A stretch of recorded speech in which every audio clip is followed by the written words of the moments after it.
আওয়ামী লীগ সরকার ৯৬ সালের পর থেকে প্রায় ২০,০০০-এর উপরে বিভিন্ন নেতাকর্মীদেরকে তারা অস্ত্রের লাইসেন্স দিয়েছে এবং সেগুলির কোনো হদিশ নেই। এবং আপনারা প্রতিনিয়ত পত্রিকায় দেখছেন বিদেশ থেকে অস্ত্র আসছে, পার্শ্ববর্তী ভারতের কথাই বলা হচ্ছে। এই সমস্ত অস্ত্র উদ্ধারের ব্যাপারে সরকার কোনো মনোযোগ দিচ্ছে না এবং সম্পূর্ণভাবে ব্যর্থ বলতে হবে। বিএনপি বা যারা সংগ্রামরত নেতারা ছিল, দলগুলি ছিল, তারা স্বৈরাচারের বিরুদ্ধে অনেকগুলি মামলা করেছিল। এই মামলাগুলির মধ্যে হয়তো 5%, 10% ভুল থাকতে পারে, কিন্তু 90% মামলাগুলি সত্য। কে বা কারা ঘুষ খেয়ে মামলাগুলির ফাইনাল রিপোর্ট দিয়ে দিচ্ছে এবং আওয়ামী লীগের সন্ত্রাসীদেরকে বাদ দেওয়া হচ্ছে।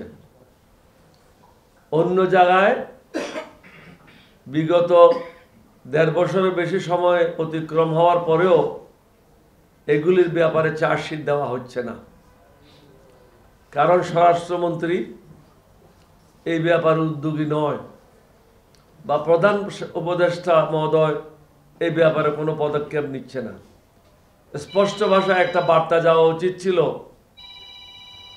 প্রত্যেক ওসির কাছে, আগামী এত তারিখের মধ্যে যে সমস্ত মামলাগুলি হয়েছে ফ্যাসিস্টের বিরুদ্ধে, এগুলি চার্জশিট দাখিল করতে হবে। স্বরাষ্ট্রমন্ত্রীর পক্ষ থেকেও কোনো উদ্যোগ নাই, আইজির পক্ষ থেকেও কোনো উদ্যোগ নাই, প্রধান উপদেষ্টা মহোদয়ের কাছ থেকে কোনো উদ্যোগ নাই। সুতরাং আমরা কিভাবে বলবো তারা নির্বাচন করতে চায়? আবার নির্বাচন করতে চাইলেও সেটার সুষ্ঠু, অবাধ এবং নিরপেক্ষ নির্বাচন করতে চাই, এটা আমরা কিভাবে বিশ্বাস করব? সুতরাং জনমনে যে সন্দেহ সৃষ্টি হয়েছে এটা অমূলক নয়, অহেতুক নয়। সরকারের কর্মকাণ্ডগুলি এটাই প্রমাণ করে তারা সুষ্ঠু, অবাধ এবং নিরপেক্ষ নির্বাচন করার জন্য আন্তরিক না। আজকে ১.৫ বছর ২ বছর হয়ে যাচ্ছে, পাচার হওয়া টাকাগুলি আনার ব্যাপারে সঠিক কোনো পদক্ষেপ এখনো পর্যন্ত সরকার গ্রহণ করতে ব্যর্থ হয়েছে। অনেকগুলি ব্যাংক ভালো ছিল, যেমন আরাফা ব্যাংক, এগুলি ভালো ব্যাংক ছিল। আওয়ামী লীগের শুধু একজন ডাইরেক্টর ছিল, একজন ডাইরেক্টরের কারণে আরাফা ব্যাংকটা সরকার এটা তাদের নিয়ন্ত্রণ নিয়ে নিয়েছে। তাহলে বাকি ডাইরেক্টররা কি অপরাধ করেছে? অনেক কর্মচারীদেরকে ব্যাংক থেকে ছাঁটাই করেছে।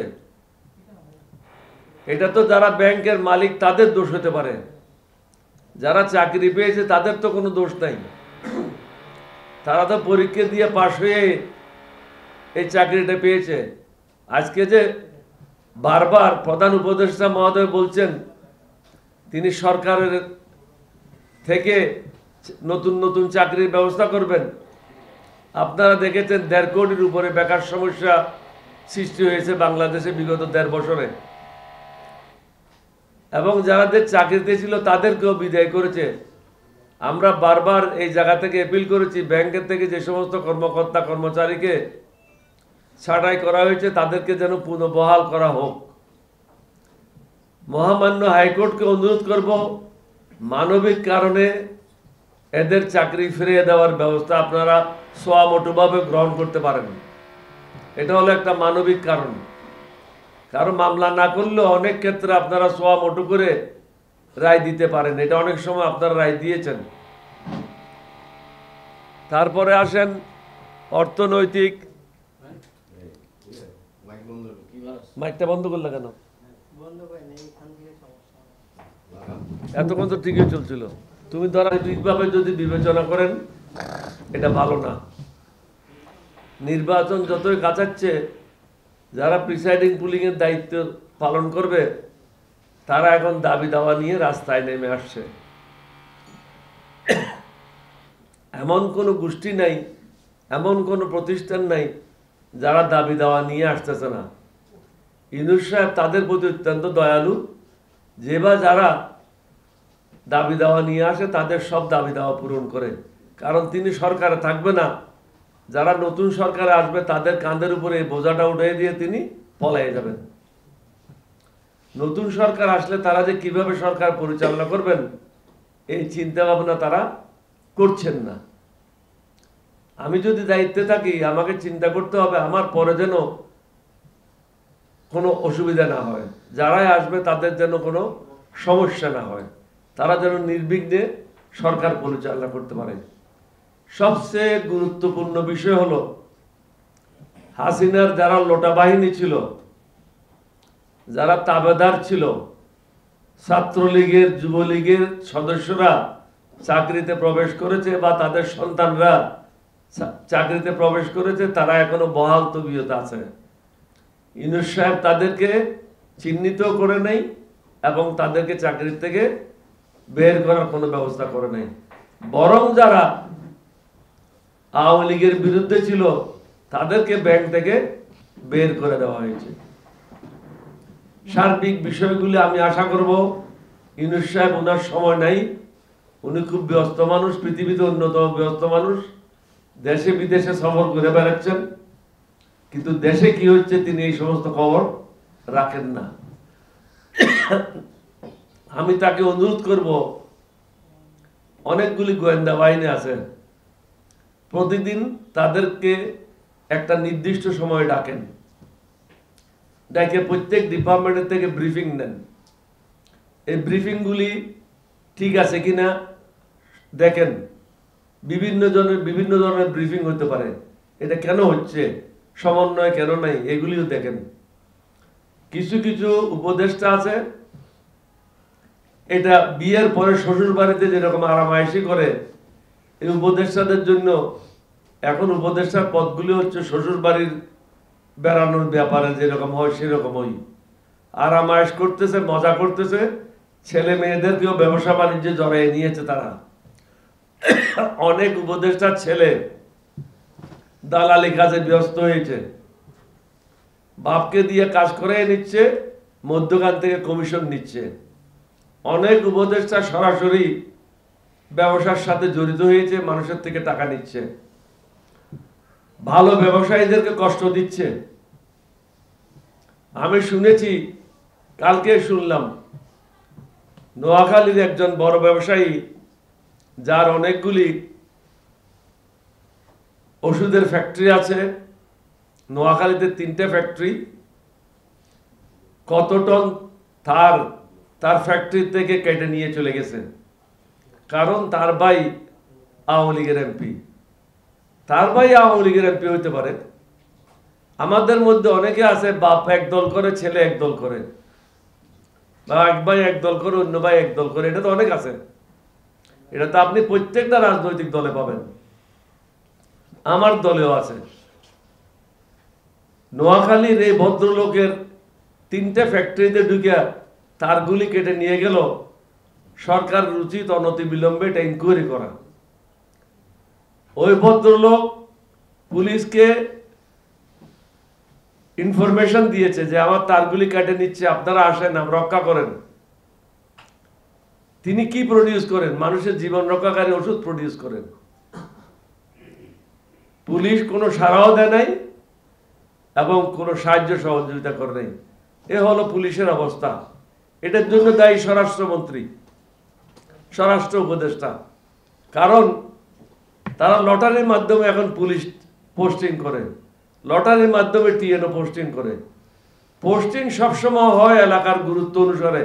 আমরা সবসময় বলেছি যে এলাকার 3টে-4টা ক্যাটাগরিতে ভাগ করতে হবে, খারাপ ক্যাটাগরি 1-2, ভালো ক্যাটাগরি 1-2, ওইভাবে অফিসারদেরকে পদায়ন করতে হবে।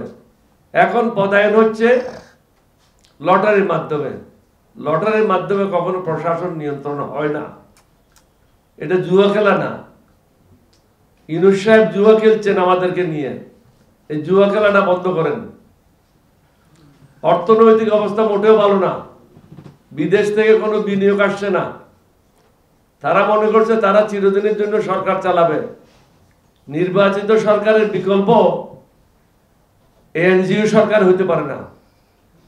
সুতরাং তাদেরকে বুঝতে হবে, তাদের বিরুদ্ধে আগামী ৩-৪ মাসের মধ্যে লোক রাস্তায় নেমে আসবে, তাদেরকে বাংলাদেশ থেকে তাড়াবে, এমন অবস্থা হইতে পারে। আমরা চাই না এই ধরনের অনাকাঙ্ক্ষিত অবস্থা বাংলাদেশে সৃষ্টি হোক। আপনারাও সঠিক পথে চলেন, লটারির সরকার বন্ধ করেন, গুরুত্ব বিবেচনায় নিয়ে এসে অফিসারদেরকে বদলি করেন, এবং ভালো ব্যবসায়ী যারা আছে তাদেরকে প্রোটেকশন দেন। নোয়াখালীতে যার 3টা ফ্যাক্টরির তারগুলি কেটে নিয়ে গেছে, ফ্যাক্টরি বন্ধ, তার হয়তো কিছু ক্ষতি হবে, কিন্তু জনগণ তো ব্যাপক ক্ষতিগ্রস্ত হবে, ওষুধ পাবে না। ভালো ব্যবসায়ীদেরকে সরকারকে সাহায্য করতে হবে। কিন্তু যারা দুষ্ট ব্যবসায়ী আছে, আওয়ামী লীগের সময় হাসিনাকে সমর্থন করেছে, তারা এখন ভালো অবস্থায় আছে, কারণ বড় বড় রাজনৈতিক দলগুলিকে অনেকগুলিকে তারা টাকা দিয়ে ম্যানেজ করছে। বড় বড় রাজনৈতিক দলের অনেক নেতাকর্মী বিভিন্ন দলের বিভিন্ন প্রতিষ্ঠানের প্রধান হয়ে বসে আছে। আমরা এলডিপি এই ধরনের দান্দাবাজিতে যাই নাই, এবং আমাদের নেতাকর্মীদেরকে দান্দাবাজিতে যাইতে দিই নাই। এটা হলো ইসলাম পরিপন্থী জিনিস, আল্লাহ রসুলের নির্দেশের বাইরের জিনিস। প্রত্যেকটা রাজনৈতিক দলকেও আমরা বলবো, আল্লাহর পথে চলেন, আল্লাহর রসুলের পথে চলেন। শুধু কোরআনের কথা বলবেন, হাদিসের কথা বলবেন, আর মাঠে ময়দানে সন্ত্রাস করবেন, এটা হয় না। যে পুলিশ বাহিনী এখনো পর্যন্ত রাস্তার উপরে ফুটপাতের দোকানগুলি পরিষ্কার করতে পারে নাই বিভিন্ন শহরে, তাদের দ্বারাই কি কাজ হবে আমি জানি না। এরা হলো হাসিনার লোটা বাহিনী, এরা হাসিনাকে সাহায্য করতেছে। প্রতিনিয়ত হাসিনা টেলিভিশন বিভিন্নভাবে তার লোকগুলিকে দিক নির্দেশনা দিচ্ছে। সরকারকে বলবো ভারতের রাষ্ট্রদূতকে ডেকে ওয়ার্নিং দেওয়ার জন্য। এই ধরনের কর্মকাণ্ড চললে আমরা ভারতের দূতাবাস বন্ধ করে দেব। কি হবে? আল্লাহর উপর ভরসা করেন, কোন বান্দার উপর ভরসা করে দেশ চালালে দেশ চলবে না। আল্লাহর উপর ভরসা করেন, আল্লাহ সিদ্ধান্ত দেবে। আমরা কারো দয়ার উপরে নির্ভরশীল হতে চাই না, আমরা আল্লাহর উপর নির্ভরশীল হতে চাই।